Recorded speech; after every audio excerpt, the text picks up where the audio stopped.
একদিন উত্তপ্ত মরুর বালুকাময় প্রান্তরে মসজিদুন নবীর সন্নিকটে খেলায় মেতেছিল নবীজির কলিজার টুকরা হজরত আলী রাদিয়াল্লাহু তাআলা আনহুর দুই প্রিয় সন্তান হাসান ও হোসেন।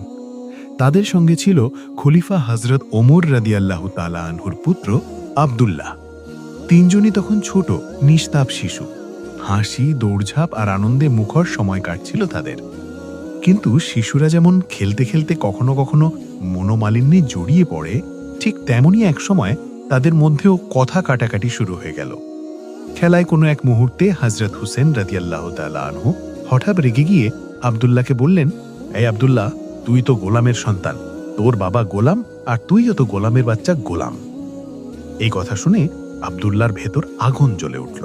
সে রাগী অপমানে ফেটে পড়ল। আবদুল্লাহ কাঁপা কিন্তু তীব্র কণ্ঠে বলল, হে হুসেন, তুমি আমাকে গোলামের বাচ্চা বলেছ। তুমি কি জানো না আমার বাবা মদিনার রাষ্ট্রপ্রধান, তিনি মুসলমানদের আমিরুল মুমিনিন। সব জেনেও তুমি কিভাবে আমাকে এমন কথা বলতে পারো? আমি এটা মেনে নেব না। আমি আমার বাবার কাছে তোমার বিরুদ্ধে বিচার চাইব। এই কথাগুলো বলতে বলতেই আবদুল্লাহ কান্নায় ভেঙে পড়ল।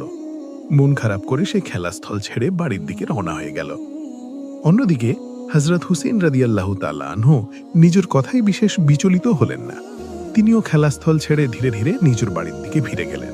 এদিকে আবদুল্লাহ যখন কান্না করতে করতে বাড়িতে ফিরছিল, ঠিক তখনই তার বাবা খলিফা হজরত ওমর রাদিয়াল্লাহু তাআলা আনহু ছেলেকে অশ্রু সজল অবস্থায় দেখে জিজ্ঞেস করলেন, বাবা আবদুল্লাহ, কি হয়েছে তোমার?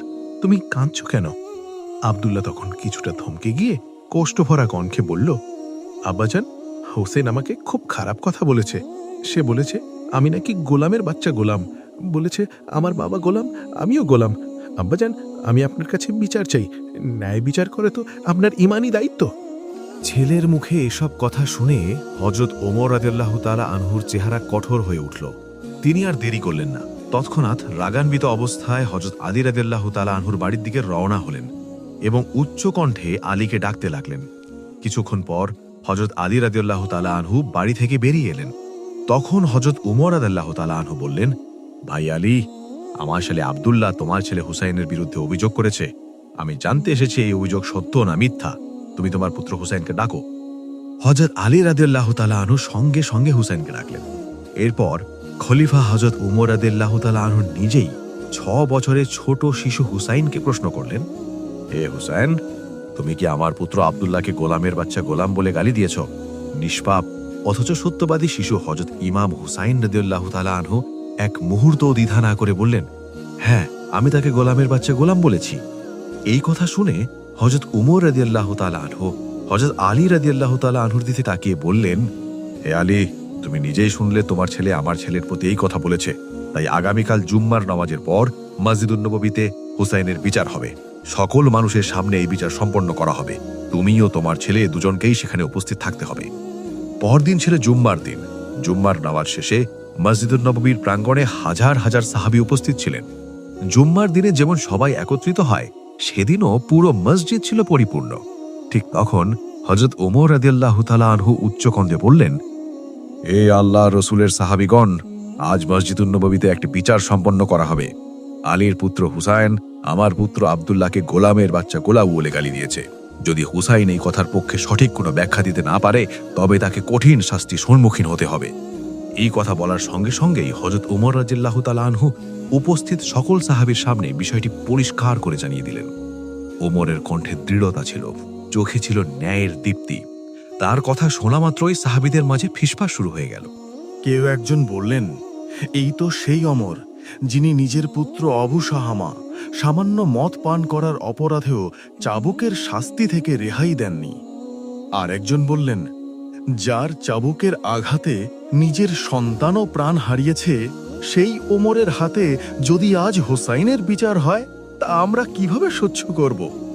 সাহাবীদের কণ্ঠে কান্না চাপা ছিল, কারণ সেই হোসাইন যার পা থেকে মাথা পর্যন্ত রাসূলুল্লাহ সাল্লাল্লাহু আলাইহি ওয়াসাল্লাম অসংখ্যবার চুম্বন করেছিলেন, সেই নবীর কলিজার টুকরোর শরীরে যদি ওমরের চাবুক পড়ে, এই চিন্তায় সাহাবীদের হৃদয় ভেঙে যাচ্ছিল। পুরো মসজিদুন নববীতে তখন এক অদ্ভুত গুঞ্জন ছড়িয়ে পড়ল। চারদিকে শুধু দীর্ঘশ্বাস আর অশ্রু। এই অবস্থায় সাহাবীরা একত্র হয়ে হযরত ওমর রাদিয়াল্লাহু তাআলা আনহুকে বললেন, ইয়া আমিরাল মুমিনিন, আপনি কুরআন ও সুন্নাহ অনুযায়ী বিচার করে আসছেন, আমরা কখনো আপত্তি করিনি, কিন্তু আজ আমরা আবেদন করছি, এই বিচার কি মাফ করা যায় না? হোসাইন তো নবীর মাতি।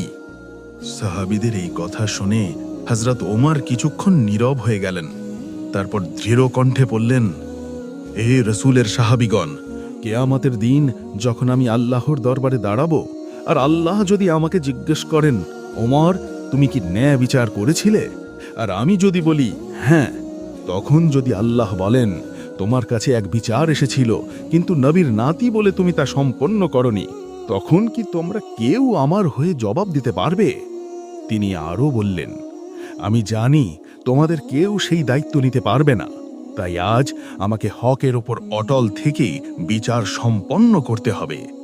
হাজার হাজার সাহাবী তখন নীরব হয়ে গেলেন, কারোর চোখে পানি, কারোর বুকে কষ্ট। সবার মনে একটাই ভাবনা, ওমরের বিচার বড় কঠিন। এরপর হযরত ওমর রাদিয়াল্লাহু তাআলা আনহু সামনে ডেকে নিলেন 6 বছরের ছোট্ট বালক হযরত ইমাম হুসাইন রাদিয়াল্লাহু তাআলা আনহুকে। তিনি বললেন, হে হুসাইন, তুমি যদি আব্দুল্লাহকে গোলামের সন্তান বলার পক্ষে যুক্তিসঙ্গত ব্যাখ্যা দিতে না পারো, তবে তোমাকে শাস্তি পেতে হবে। তখন সেই ছোট্ট ইমাম নির্ভীক কণ্ঠে বললেন, ইয়া আমিরাল মুমিনিন, আপনি আজ মুসলমানদের শাসক, এই কথা অস্বীকার করছি না, কিন্তু আপনি কি অস্বীকার করতে পারবেন যে আপনি আমার নানার খাদিম ছিলেন না? হোসাইন বলতে থাকলেন, আমি নিজ চোখে দেখেছি, আমার নানা অজু করতে এলে আপনি পানির পাত্র হাতে দাঁড়িয়ে থাকতেন। আমি দেখেছি নামাজ শেষে তিনি বের হলে আপনি তার জুতা হাতে নিয়ে অপেক্ষা করতেন। আমি দেখেছি সফরে যাওয়ার সময় আপনি তার ঘোড়ার লাগাম ধরে এগিয়ে নিতেন। তিনি প্রশ্ন করলেন, ইয়া ওমর, আপনি কি অস্বীকার করতে পারবেন যে আপনি আমার নানার সেবক ছিলেন না? এই কথা শেষ হতেই পুরো মসজিদুন নবী যেন পাথরের মতো স্তব্ধ হয়ে গেল। কারো মুখে শব্দ নেই, কারো চোখে পানি থামছে না। ন্যায়, আদব আর সত্যের এমন দৃশ্য সেদিন ইতিহাসে অমর হয়ে গেল। মসজিদুন নবীর সামনে উপস্থিত হাজার হাজার সাহাবীর চোখ দিয়ে তখন অশ্রু ঝরছিল। শুধু সাহাবীরাই নন, খলিফা হযরত উমর রাদিয়াল্লাহু তাআলা আনহুর চোখ থেকেও দর দর করে পানি পড়ছিল। তিনি আর নিজেকে সামলাতে পারলেন না, একেবারে শিশুর মতো ফুপিয়ে ফুপিয়ে কাঁদতে লাগলেন। কাবা কণ্ঠে তিনি ছোট্ট ইমাম হুসাইন রাদিয়াল্লাহু তাআলা আনহুর দিকে তাকিয়ে বললেন, বাবা হুসাইন, তুমি কি আমাকে একটা কাগজে লিখে দিতে পারবে? আমি ওমর, তোমার নানা মুহাম্মদ সাল্লাল্লাহু আলাইহি ওয়াসাল্লামের গোলাম ছিলাম।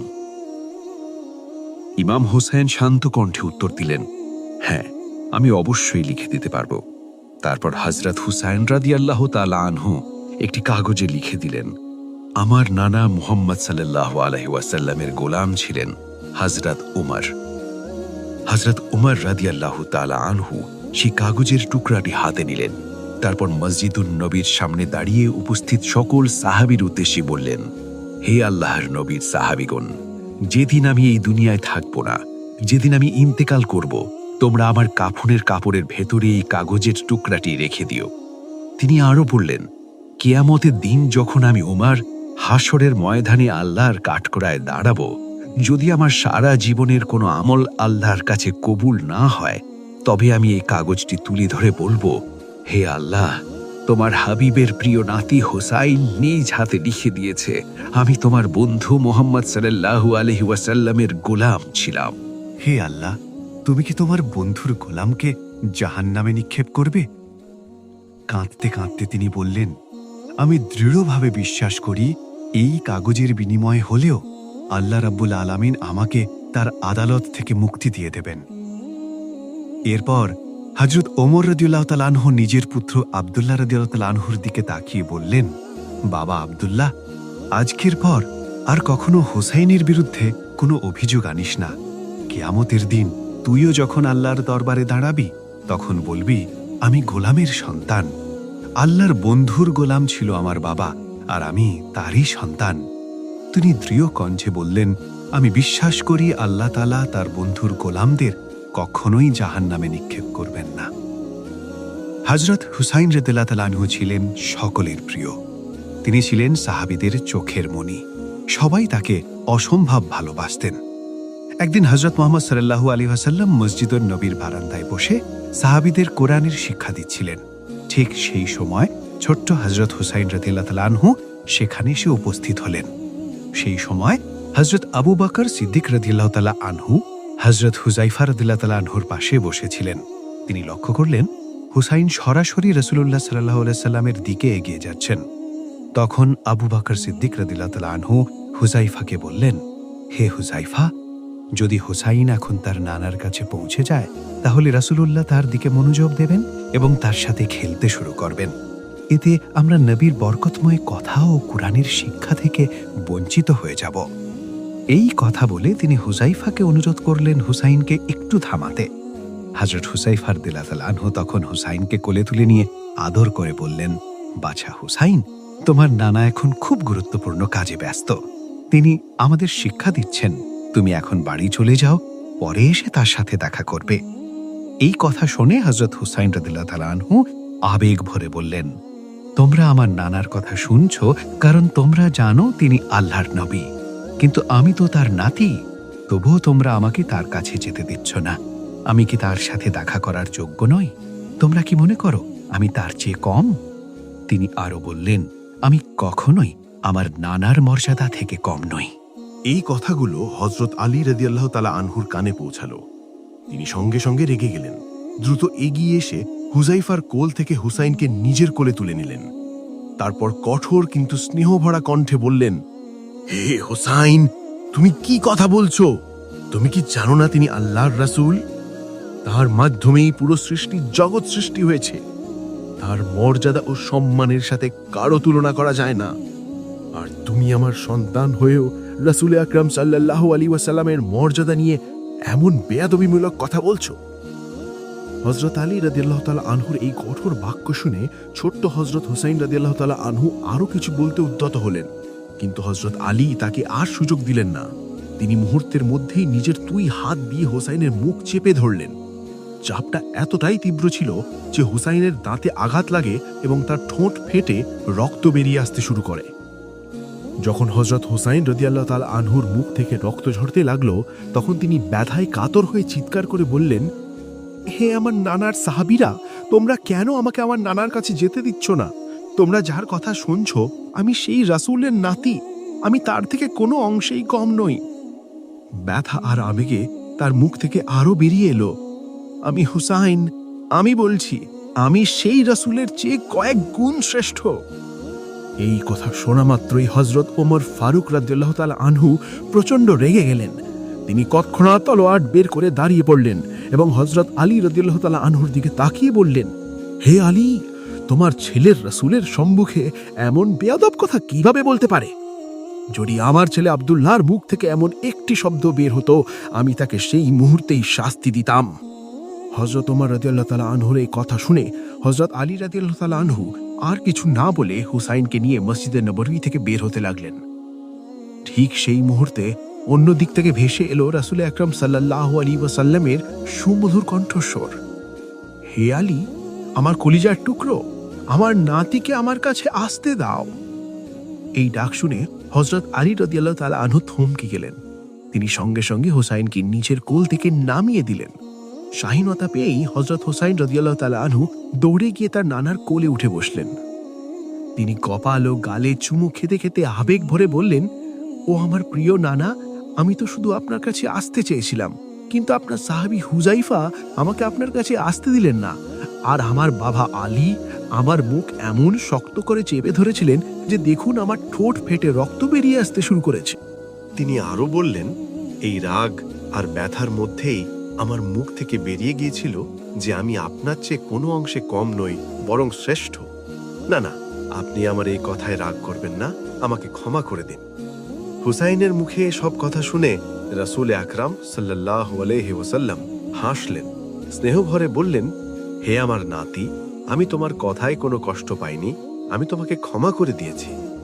ঠিক তখনই হযরত ওমর ফারুক রাদিয়াল্লাহু তাআলা আনহু দাঁড়িয়ে বললেন, ইয়া রাসূলুল্লাহ, আমরা সবাই জানতে চাই হুসাইন কেন বলেছিল যে সে আপনার চেয়ে কয়েক গুণ শ্রেষ্ঠ এবং আপনার থেকে কোনো অংশে কম নয়? তার মনে এই কথা কিভাবে এলো? এই কথা শুনে রাসূলুল্লাহ সাল্লাল্লাহু আলাইহি ওয়াসাল্লাম হযরত হুসাইন রাদিয়াল্লাহু তাআলা আনহুর দিকে তাকিয়ে বললেন, হে হুসাইন, তুমি তো সাধারণত এমন কথা বলো না, নিশ্চয়ই এর পেছনে কোনো রহস্য আছে। বলো তো, কেন তুমি এমন কথা বললে? আমার সাহাবীরাও তা জানতে চায়। হযরত হুসাইন শান্ত কণ্ঠে বললেন, নানা যান, যখন আপনার সাহাবীরা জানতে চান তখন আমি বলছি। আগে আপনি আমাকে একটা প্রশ্নের উত্তর দিন, আপনার বাবার নাম কি? রাসূলুল্লাহ সাল্লাল্লাহু আলাইহি ওয়াসাল্লাম বললেন, আমার বাবার নাম আব্দুল্লাহ। তখন হুসাইন আবার প্রশ্ন করলেন, নানা যান, আপনার বাবা আব্দুল্লাহ কি জান্নাতে যাবেন? রাসূলুল্লাহ সাল্লাল্লাহু আলাইহি ওয়াসাল্লাম গভীর কণ্ঠে উত্তর দিলেন, আমি রাসূল হয়েও নিশ্চিতভাবে বলতে পারি না আমার বাবা জান্নাতে যাবেন কিনা। আল্লাহ চাইলে তাকে জান্নাত দেবেন, আর চাইলে নাও দিতে পারেন। এই কথা মনোযোগ দিয়ে শুনে হযরত হুসাইন আবার বললেন, নানা যান, তাহলে এবার বলুন তো আমার বাবার নাম কি? রাসূলুল্লাহ সাল্লাল্লাহু আলাইহি ওয়াসাল্লাম বললেন, তোমার বাবার নাম হযরত আলী। হযরত হুসাইন রাদিয়াল্লাহু তাআলা আনহু আবারও নরম কণ্ঠে জিজ্ঞাসা করলেন, নানা যান, আমার বাবা কি জান্নাতে যাবেন? রাসূলুল্লাহ সাল্লাল্লাহু আলাইহি ওয়াসাল্লাম স্নেহ ভরে উত্তর দিলেন, হ্যাঁ, তোমার বাবা অবশ্যই জান্নাতে যাবেন। তিনি দুনিয়াতেই জান্নাতের সুসংবাদ পেয়েছেন। তিনি আশারায়ে মুবাশশারার অন্তর্ভুক্ত। এই কথা শুনে ছোট হুসাইন আবার প্রশ্ন করলেন, ও আমার প্রিয় নানা, তাহলে আপনি আপনার সাহাবীদের জিজ্ঞেস করুন, আল্লাহর কাছে আপনার বাবা আব্দুল্লাহ বেশি মূল্যবান না আমার বাবা হযরত আলী রাদিয়াল্লাহু তাআলা আনহু? এই প্রশ্ন শুনে রাসূলুল্লাহ সাল্লাল্লাহু আলাইহি ওয়াসাল্লামের চোখ থেকে মুক্তোর মতো অশ্রু ঝরতে লাগলো। তার পবিত্র কণ্ঠ ভারী হয়ে এলো। তিনি সাহাবীদের দিকে তাকিয়ে বললেন, হে আমার সাহাবীগণ, তোমরা শুনে রাখো, আমার বাবা আব্দুল্লাহ জান্নাতে যাবেন কিনা এর নিশ্চয়তা আমি রাসূল হয়েও দিতে পারি না, কিন্তু হুসাইনের বাবা আলী, তিনি দুনিয়াতে থাকতেই জান্নাতের সুসংবাদ পেয়েছেন। তিনি আরো বললেন, আল্লাহ তাআলা আলীকে কাফিরদের জন্য এক ভয়ঙ্কর সিংহ হিসেবে পাঠিয়েছেন। আমার রবের পক্ষ থেকে তার জন্য সুস্পষ্ট মর্যাদা নির্ধারিত হয়েছে।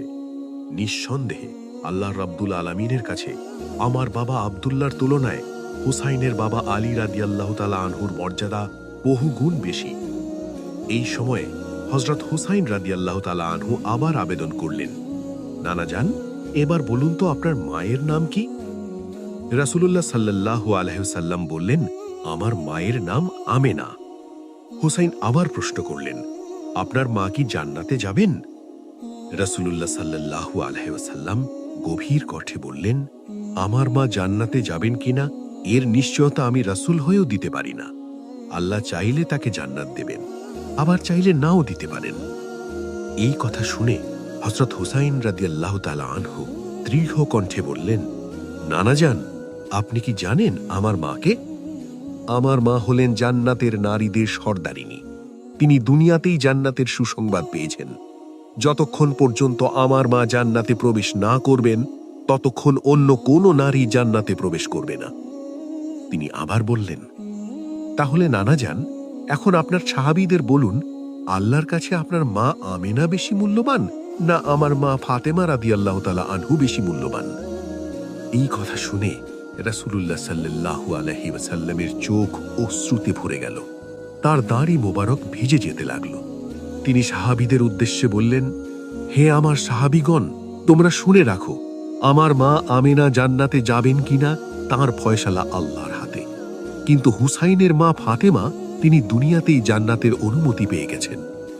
তিনি আরো বললেন, আল্লাহর দরবারে আমার মা আমেনার তুলনায় হুসাইনের মা ফাতেমা রাদিয়াল্লাহু তাআলা আনহুর মর্যাদা লক্ষ লক্ষ গুণ বেশি। এরপর হযরত হুসাইন রাদিয়াল্লাহু তাআলা আনহু আবার প্রশ্ন করলেন, নানা যান, এবার বলুন তো আপনার নানার নাম কি? নবীজি সাল্লাল্লাহু আলাইহি ওয়াসাল্লাম বললেন, আমার নানার নাম ওয়াহাব জুহরি। এই উত্তর শুনে হযরত হুসাইন রাদিয়াল্লাহু তাআলা আনহু বললেন, নানা যান, আপনার নানা ওয়াহাব জুহরিকে দুনিয়ার খুব অল্প মানুষই চেনে, আর এটাও নিশ্চিত নয় যে তিনি জান্নাত লাভ করবেন। একটু থেমে তিনি আবার বললেন, কিন্তু নানাজান, আপনি কি জানেন আমার নানাকে? হযরত হুসাইন রাদিয়াল্লাহু তাআলা আনহু এই কথাগুলো শোনার সঙ্গে সঙ্গেই হযরত ওমর ফারুক রাদিয়াল্লাহু তাআলা আনহু আর স্থির থাকতে পারলেন না। তিনি তৎক্ষণাৎ উঠে দাঁড়ালেন। হুসাইনের গভীর চিন্তা ও যুক্তি তার হৃদয়কে নাড়িয়ে দিল। তিনি বললেন, হে হুসাইন, আমরা সাহাবাই কেরাম কখনো এভাবে ভাবিনি। তুমি যে দৃষ্টিভঙ্গিতে বিষয়টি দেখেছ তা আমাদের চোখ খুলে দিয়েছে। সত্যিই তোমার নানার নানা ওয়াহাব জোহরিকে মানুষ খুব কমই চেনে, কিন্তু তোমার নানা মোহাম্মদ সাল্লাল্লাহু আলাইহি ওয়াসাল্লাম তাকে তো পুরো দুনিয়া চেনে। তিনি আবেগ ভরা কণ্ঠে আরো বললেন, তোমার নানা রাহমাতুল্লিল আলামিন, তিনি পুরো সৃষ্টি জগতের জন্য রহমত হয়ে এসেছেন। যদি তিনি না আসতেন তাহলে এই দুনিয়ার সৃষ্টিই হতো না। আমি ওমর সাক্ষ্য দিচ্ছি, তোমার নানার মর্যাদা ওয়াহাব জোহরির তুলনায় কোটি কোটি গুণ বেশি। তার শান ও ইজ্জতের সাথে দুনিয়ার কারো তুলনা চলে না। এই কথা শুনে হযরত হুসাইন রাদিয়াল্লাহু তাআলা আনহু নানার দিকে তাকিয়ে নরম অথচ দৃঢ় কণ্ঠে বললেন, হে আমার প্রিয় নানা, যদি বাবার দিক থেকে আমি শ্রেষ্ঠ হই, মায়ের দিক থেকেও যদি আমি শ্রেষ্ঠ হই, আর নানার দিক থেকেও যদি আমি শ্রেষ্ঠ হই, তাহলে আপনি কিভাবে আমার চেয়ে শ্রেষ্ঠ হলেন? এই প্রশ্ন শুনে রাসূলুল্লাহ সাল্লাল্লাহু আলাইহি ওয়াসাল্লাম উঠে দাঁড়ালেন। তিনি নিজের দুই হাতে হযরত হুসাইন রাদিয়াল্লাহু তাআলা আনহুকে কোলে তুলে নিলেন। তারপর সাহাবায়ে কেরামদের দিকে তাকিয়ে বললেন, হে আমার সাহাবীরা, তোমরাই বলো, কে শ্রেষ্ঠ, আমি নাকি আমার এই নাতি? ঠিক সেই মুহূর্তে হযরত উমর ফারুক রাদিয়াল্লাহু তাআলা আনহু এগিয়ে এসে রাসূলুল্লাহ সাল্লাল্লাহু আলাইহি ওয়াসাল্লামের কাছ থেকে হুসাইনকে নিজের কোলে নিলেন। এরপর তিনি হযরত আলী রাদিয়াল্লাহু তাআলা আনহুকে উদ্দেশ্য করে বললেন, হে আমার ভাই আলী, আমি তো একজন সাধারণ মানুষ উমর, কিন্তু তুমি তো জ্ঞানে পরিপূর্ণ। আল্লাহ রাব্বুল আলামিন তোমাকে অসীম জ্ঞান দান করেছেন। তবু তুমি কিভাবে এই নিষ্পাপ শিশুটিকে আঘাত করলে?